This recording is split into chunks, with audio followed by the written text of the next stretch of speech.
Welcome to Business Line's State of the Economy podcast, where you'll find insight, analysis, and the story behind the numbers. Welcome to the State of Economy podcast. I'm your host Jyoti Bantia, and today we'll talk about the climate tech investment in India. To delve deeper into the topic, we have Karan Mehta, Venture Principal, Green Frontier Capital, and Jaydip Mukherjee, co-founder of Snappy Cabs, to delve deeper into the topic and give their valuable insights for the same. My first question to both my guests is this, that the sector has seen a tremendous amount of funding that has come into being in the past 2 years. What do you make out of it? Thank you so much for having me here today. And before I answer the question, let me just give you a quick introduction to myself and to what we do at Green Frontier Capital. We're the preeminent climate VC in India. We're actively investing across mobility, smart agriculture, water technologies, food, and like broader climate themes. We've done 10 deals so far, and we've got a very active pipeline and deployed close to about $35 million already in the space. In terms of just the trends that we're seeing today is actually quite remarkable. And like you had mentioned in your introduction, the space is actually seeing a lot of capital inflow. So investors are slowly realizing the huge economic opportunity that the whole climate tech space actually provides, specifically in sectors like renewable energy, electric mobility, smart and sustainable agriculture, and circular economy solutions. At the same time, we're seeing entrepreneurs also looking to enter into this space and building businesses and solutions driven by an inherent demand that is there both on consumers and businesses, and at the same time the large availability of capital that is slowly flowing into the sector as well. So these are the two really key trends that I am seeing in this space, and we really expect this to continue as the sector matures over the next 5-10 years. Thanks, Jyoti, and good afternoon to all of you. So we are in the e-mobility space, and when we talk about e-mobility, our aim has been not only to get into the green tech from an environment cleanup perspective. We identified a couple of areas where we can work and get this whole thing, I would say, reorganized as a sector.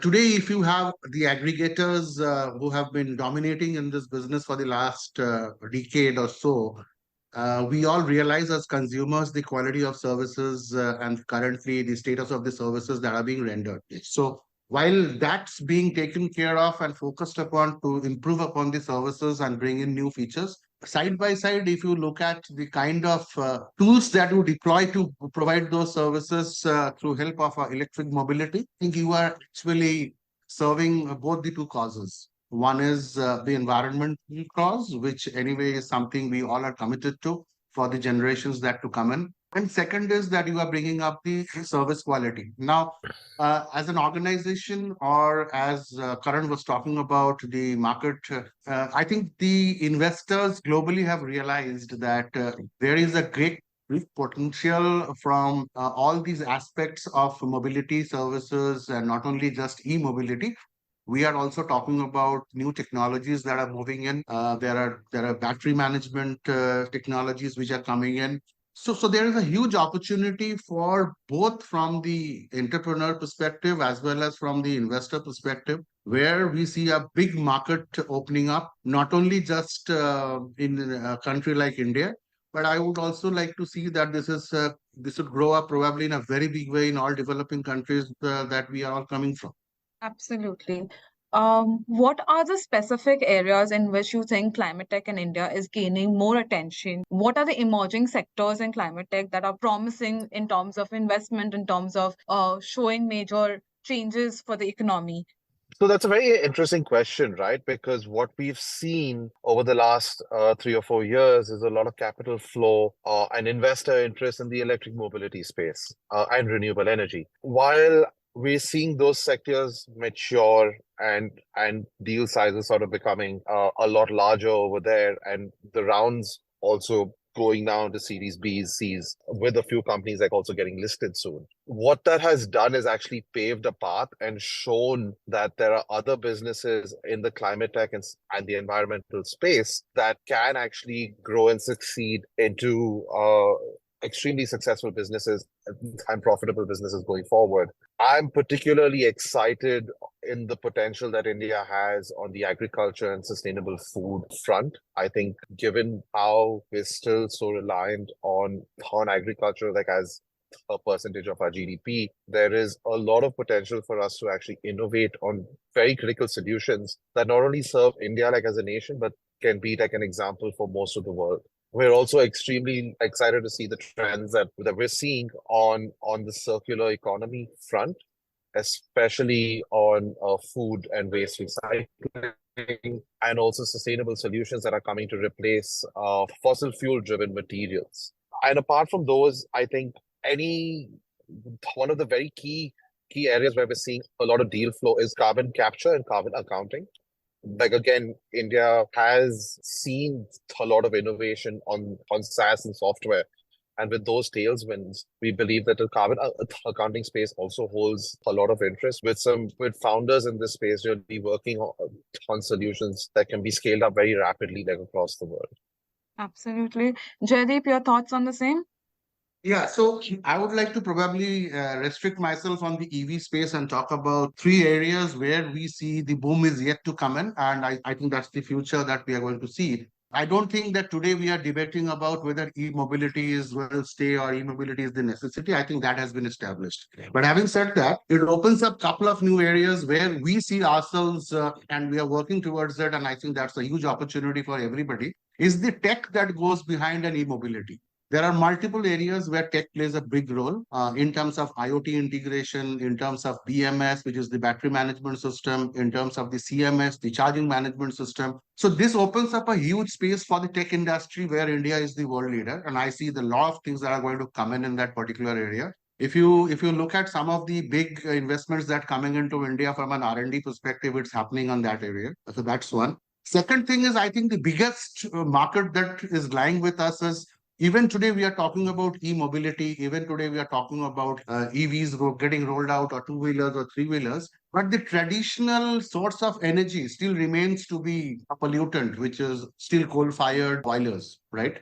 So the use of renewable energy, particularly solar and wind, in terms of harnessing that energy and putting it back into the grid and to be able to put that into charge for the EVs is something that opens up a huge box. And since we are working in that particular domain along with a few international organizations and doing a few pilots in Calcutta, I can vouch for it that this is going to be the future going forward. And if you also look at, I think with the establishment of the carbon credit exchange that's coming up in India with the new regulations that has come in, I think that's going to be a huge market once you start playing into the game and then start collecting those carbon credits. These three areas, what we see is the future in terms of this immediate future for the EV industry, other than the normal EV that we are talking about. So predominantly, I foresee that tech, the renewable use of renewable energy into the ecosystem, and the establishment of the carbon credit exchange. These three would be the main focus, I think, going forward. And we can expect huge investments coming into these three areas. Okay. What are some of the government policies and initiatives in India that have been influencing the climate tech investment? If you could please talk about the upcoming policy changes that might significantly impact the sector. Yeah, look, that's a very good question. And like again, we're also talking about this just at the roundup of the Conference of Parties Summit, which took place in Dubai just about like a week ago, like under the IPCC. I think what is going to come out of that, and like though there were a lot of discussions which have happened, we will see a lot more climate friendly policies. And India in general has been a beacon of actually framing these policies in the region. So this just goes to show the Indian government's like commitment to actually nurturing and acknowledging that we do have like a climate crisis on hand. And these policies are only going to be extremely beneficial to climate tech ventures in the space. We've already seen tax incentives like the PLI scheme that has come in for renewable energy for batteries, like etc. We've seen subsidies. I think the biggest example is the FAME subsidy, which had come in for electric mobility, which actually spurred the growth of electric mobility over the last 5 years. I definitely see a lot more policies like this to come up across spaces, including, like I said, food and agriculture being one of them. Potentially, we have already seen policies like over there in terms of making it easier for biofertilizers and biopesticides to come to market, which earlier was under the same framework as chemical-based fertilizers and pesticides. So there will be a lot of policies and tax incentives that we believe will come in. It'll be very hard for me to sort of say what what is the government like actually going to do, also given the fact that we will be getting into an election year next year. So it's going to be a wait and watch, to be honest. But the overall, we will see like a lot more friendlier policy on the climate side, including tax incentives and subsidies for the space. Absolutely. Jaydeep, if you could please weigh in. Yeah, so I would like to take this in a slightly different way. While we appreciate there are a lot of policies that's being in place, but my comment would be that it has to be an evolving policy and it should not be crafted or drafted in stone. Because in the sector that we are working, it's a extensively, I would say, heavy asset-oriented business, both in terms of procurement of vehicles as well as creating the charging infrastructure, and that calls in for huge investments if you look at it from two different perspectives. I think what people are not realizing today is that even if you see fleet operators pumping in EVs, but if you look at the normal consumer, I don't see a huge offtake in terms of numbers there. And predominantly because there is an infrastructure challenge, both in terms of the electricity grid and prohibitively expensive public charging. Okay. Just to give you an example, if you want to create a charging station, the bare minimum amount of power that you require to set up one charger is around 30 kilowatt. Now, to create a 30 kilowatt kind of a charging infrastructure, you need to spend around 5 to 6 lakhs, or if somewhere even it's more, to get that power into the system. Okay. And that's something where there is no policy around that pan India. While you still have a policy of EVCS metering where you get a electricity at a subsidized rate, but to get that electricity in that location, there is no rebate. I think that's hampering the rollout of chargers in the country. And this is leading to people not getting into an EV unless and unless you are getting into a fleet kind of a business where we are in, where we are looking at the economics and we are working with the government to get that. So that's a policy, I think, which we have been talking to Niti Aayog, we have been talking to the various state governments wherever we are operating. They have understood that. So we expect some kind of a, I think, policy support mechanism to come in. Second, I think the FAME subsidy that we know, I think there has to be some kind of a subsidy that needs to be coming out on the charging infrastructure rollout also. So since I am also part of the government policy decision making, at least in West Bengal, I'm part of that committee. So the recent policy talks about even subsidies in terms of rolling out chargers. I think these kind of incentives where the infrastructure, even though the government is talking about certain policies, but in reality, the government is actually not rolling out anything rather than certain discounts. I think there has to be some kind of a mechanism where investors would be interested to be funding in this kind of infrastructure growth, because infrastructure ROI doesn't happen in a period of 1 year or 2 years. You need to look at a 5 to 6 years kind of an ROI period. And that's where I think one of the bottlenecks for the investors today is that they are not able to see an ROI which is beyond, which is taking at least 7 to kind of an 8 years. If we are able to bring that down to somewhere between 36 months to 48 months, I think it will be a boom. That's what our predictions are. Yeah, I just want to like add to what Jaydeep said, because I think you made a very, very valuable point, right? The biggest challenge as investors we have is our fund cycle doesn't really allow us to take bets that have very long gestation periods. So I think this is where the government incentives, and we have been seeing quite a few, but there is definitely scope for improvement. We should see a lot more risky capital in the way of grants come in to support very crucial technologies to come up to scale, which then makes it more viable for an investor like us to come in and then help commercialize those technologies. So definitely like a partnership of sorts with the government, but I think the government is also taking cognizance of of these issues. And like I said, next year is going to be very interesting. It's an election year, so it's going to be a very interesting like wait and watch. Yeah, absolutely. Means I'll give you another quick example today. So it's probably we not generally don't discuss all of this in this kind of calls. But today, if you are setting up predominantly a charging stations or a hubs in cities or metro cities like Mumbai, Delhi, Bangalore, Chennai, Calcutta, and all those locations, the piece of land where you need to create this infrastructure is prohibitively expensive. Okay, and you require at least 70 to 80,000 square feet of land. So we don't consider that to be an investment, but that's a huge investment. Then on top of it, you spend 2 to 3 crores to get that electricity into it. And that's an investment where we have found out that the investors are actually taking a step back. They are not worried about the model of charging. They are not worried about the fleet. But what they are worried about is the kind of money that gets in and gets locked. Your capital gets locked. And that's where government should be coming up and opening up certain policy decisions, either giving it on lease or offering it at subsidized pricing or whatever. And you see a boom of all this happening, and then the whole country can move out from. So basically, what we are trying to say is today, the entire backbone that's been created by the Indian Oil, HPCL, and others in terms of the petrol pumps, we have to create that kind of an infrastructure in order to roll out the EV services. Forget about the fleets. I'm talking about an individual. You and I will land up in a filling station. So we will be landing up into a charging station tomorrow. So that is what we need to have a policy decision around that if we want to make this successful. Absolutely. And here actually was my next question, that a lot of investors or VCs, it not just for EVs, but for other climate tech focused startups, they have not seen a very growth stage round of investment. And as you very well pointed out, it could be because money is being locked, the cycle does not allow you. But if we do not see a growth round in these startups, then how will they build it and scale?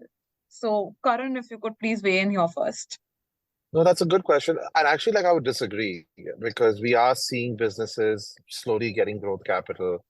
Like I'd mentioned in the beginning, businesses, the renewable energy sector and EV mobility for that matter, and I'm not talking about charging and charging infra, but even over there, there are a couple of companies which are seeing Series Bs and Series Cs, which are actually growth equity rounds, which are actually taking place. So the capital is there. One of the things that we have done as a fund, especially for this, is we've established partnerships with private equity investors where we like to come in is early. So we come in from a seed to a Series A stage. But where we've established partnerships is with companies with private equity funds who like to come in at a Series B and a Series C level, but do not want to take the early stage risk or would want to work with someone who they trust to have vetted the founders, set the right governance practices in place, and have actually helped build these businesses to a post commercialization growth equity point of view. And these partnerships, I think, are very essential for the whole climate tech ecosystem, which essentially ensures companies then have access to capital right through till perhaps the IPO or they have strategic sales. Absolutely. Jaydip, your thoughts, please. What we have done is a kind of, I would say, looked at it into it, and we followed a path of innovation. So what happened is, I would agree with Karan. I think the partnerships are the way to go. He's talking about partnerships in terms of from a financial perspective. What we have done is we have looked at technical partnerships and leave the core to the core guys. So what we have done is we have selectively been working very closely with the OEMs in terms of giving the feedback and trying to get the kind of vehicles which the market demands.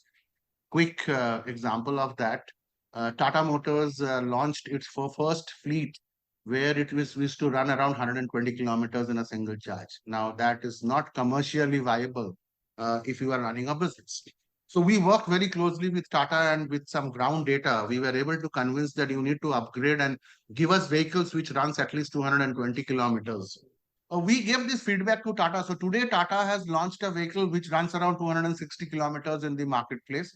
We worked the same way with another French company called Citroën, And Citroën today is giving us vehicles which runs around 280 kilometers. So, and they are experts in that. So we don't need to rack our brains around that. Similarly, for charging, which is a huge, I would say, investment-oriented business, what we are doing is we are working very closely with the CPOs and worked out a unique business model where we are giving them a commitment. We call it MG.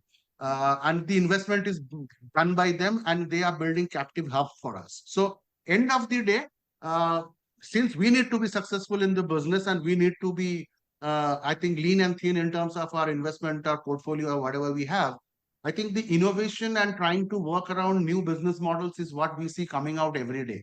So today, we have the tech on one side where we are putting in our brains and trying to create a tech team and building the technology ourselves, which is the data that we are picking up from the ground. We are working with the OEMs and passing on the relevant information that what's the kind of vehicle technology that we are looking for. On the other hand, we are working with the CPOs, the charge point operators, and trying to create infrastructure where they are assured of their revenue. We are assured of the infrastructure, irrespective whether the government comes up with a model, with a policy. Fine, if that is all, that will help us to grow. But then we can't sit down in a room and say, government is not supporting, so let's not do business about it. So that's how we innovate ourselves and trying to bring up new business models, new collaborative models, and that's helping us to grow. We are a company which is not even a year old, I would say just a year plus old organization. And we see a tremendous growth and we are projecting ourselves to be one of the biggest. And in fact, we are the second largest player in the country within 1 year of services. And we see ourselves to be number one in a couple of years from here on. Now, closing thoughts as to what the sector should look forward to in the coming few years, if you could please weigh in on that.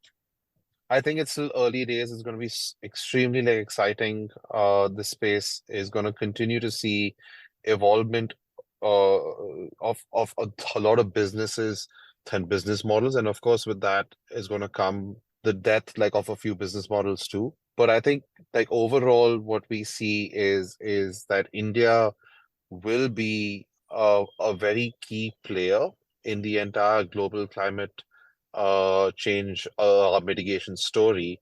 And this is where like I want to drive home like a point that we truly believe in is that India is going to be the hub for making innovation affordable and scalable. That can and the good thing like about this problem like also is that it transcends boundaries. So solutions that are applicable to a country like India are very easily replicable in other geographies. So we definitely anticipate an increase in the adoption of things like clean energy sources, things like mobility. We will see advancements in carbon capture systems and technologies like over there as well. And moreover, what I think there is an increased like collective consciousness. So there will be a lot more collaborations between startups, between corporates, between governments that will really drive development in a holistic nature and something which we have never seen in history before. So we're really looking forward to it. A lot of exciting days like ahead of us, and this is just the beginning. Thank you. Jaydeep, your closing thoughts, please. Yeah, I think I'll put it down in three simple statements. So we see a huge potential in terms of India becoming the innovation hub for the e-mobility and the services centered around that, which talks about the tech platform and stuff like that. And we already have seen that happening with Tata Motors leading the show.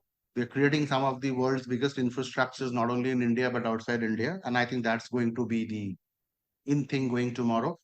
I would also like to see the consolidation of services because if you look at the current market that we are operating in terms of the mobility services, I'm talking about general mobility services, it's a very fragmented, very unorganized kind of services with the kind of investment, kind of technology, kind of thought processes that comes in. I see this, there will be a huge consolidation opportunity at that level. And least but not the last, I would say is that this entire industry is a kind of an informal industry today. And if you look at the kind of the government strategy and the policies that they are bringing in across sectors, be it social reforms, be it passing on direct benefits and all of that, I think what we are trying to do as a country, I think, is move from an unorganized to an organized sector. And we can't leave transport out of it, be it e-mobility or be it part of that. So I see everything positive from that perspective. And going forward, I think these three would be the main opportunities which will be the driver and put India and the vision that India is looking at till 2047 or to 2050. I think these would be one of the key drivers. So we would be looking at a kind of, since I come from the other industry where I spent 30 plus years in the IT industry, I think the biggest contributor to the Indian economy going forward would be this sustainability and its holistic approach. That will be a game changer for India. Thank you all. Thank you, Jyoti. That was a very interesting conversation. Thank you, Jaydip.